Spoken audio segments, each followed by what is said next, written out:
Tebboune décide d'une augmentation du SMIC et de la prime du chômage. Le président de la République Abdelmadjid Tebboune a instruit le ministre des Finances de préparer un projet visant à relever le salaire minimum national ainsi que l'allocation chômage, a annoncé un communiqué du Conseil des ministres tenu ce dimanche. Cette décision fait suite à un récent engagement du président Tebboune de revoir la hausse des salaires et de la prime du chômage de nature à ce qu'elle répond aux besoins d'une large frange de la société, notamment les chômeurs à partir de 2026. Le salaire minimum national garanti, SNMG, en Algérie est fixé à 20 000 dinars tandis que la prime du chômage a été fixée à 13 000 dinars algériens. L'allocation chômage est versée pendant 6 mois, renouvelable une fois. Cette révision devrait avoir également une incidence sur les pensions de retraite. Lors de la journée parlementaire sur la politique de l'emploi en Algérie, le ministre du Travail, Faisal Bentaleb, a affirmé que plus de 2 millions de jeunes ont bénéficié de l'allocation chômage depuis sa mise en place par le président de la République,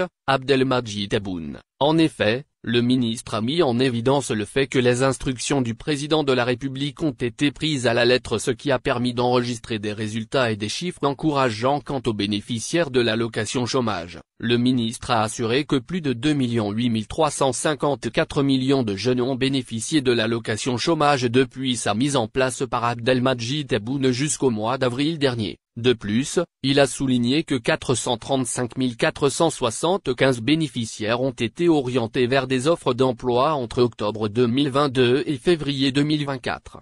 De même, 368 322 bénéficiaires ont été orientés vers une formation, 163 083 ont complété leur période de formation de courte durée et ont obtenu des certificats qui amélioreraient leurs chances d'obtenir un emploi. Bentaleb a tenu à rappeler que le président Tebboune s'est engagé à réformer la politique de l'emploi en Algérie pour répondre aux besoins des jeunes et des employeurs. Il a également mis en avant l'importance de cette réforme dans le contexte du développement économique du pays.